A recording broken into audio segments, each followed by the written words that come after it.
Power is 5th. And speaking of Will Power, he's not here today because yesterday during practice, first of all, Nelson Philippe got off track at turn number 4, but he was able to continue from that incident. 11 minutes later, he did the same thing, but the car stayed on the track. E.J. Viso crested the hill, clipped him, but then Will Power comes over the hill and makes heavy contact with the right side of Nelson Philippe's car. Absolutely incredible impact that tore up both cars. We are very happy to report, however, that neither driver has been seriously injured. Now, here's the update. Will Power has compression fractures at L2 and L4 in his back and a concussion. Nelson Philippe has an open fracture on his left foot and a broken right leg and also a concussion. However, both are expected to fully recuperate.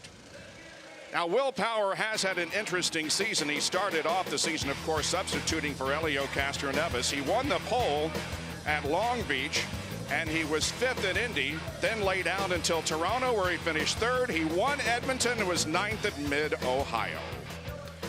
Both today, they are home from the hospital, very sore and resting, but they are in good spirits, and of course we wish them the very best. The IndyCar safety team is on the scene of a crash in seconds, but they play an important role before and after an accident as well. Jan Bigas takes us inside the safety team. Earlier in the season, we talked about the black box or data recorder on these cars and how that helps for future safety innovations. But the data from this black box played a big part for the medical staff in the treatment of Nelson Philippe and Will Power. This is actually Will Power's data, and you can see that he took about 125 Gs. Now, we knew that there was a good chance that he had a back fracture when we got him out of the car. The first thing when he became conscious, he complained of severe back pain. But once we saw this, we were fairly certain that he had a fracture of his back.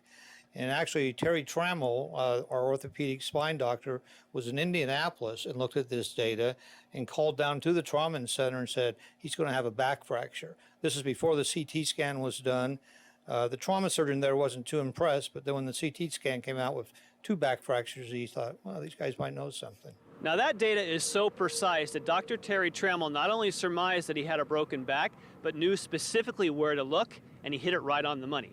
Now, if a driver has had a concussion, there's a specific protocol that the medical staff goes through to get him back in the car. We have a firm rule that if a driver has a concussion, they do not get back in the car for 7 days. And then at 7 days, if they feel that they're good enough to get back in the car and they lack any neurologic symptoms, so we have a baseline that we get in January, which is called the impact test. And this is a well-validated test that tests several different cognitive functions, and we have a baseline on such things as reaction time, short-term memory, spatial memory, color memory, and then we test them again. And we compare those test results to how they did back in January. And drivers will always tell us that they're fine and they're ready to go, so we need to have some type of objective measurement.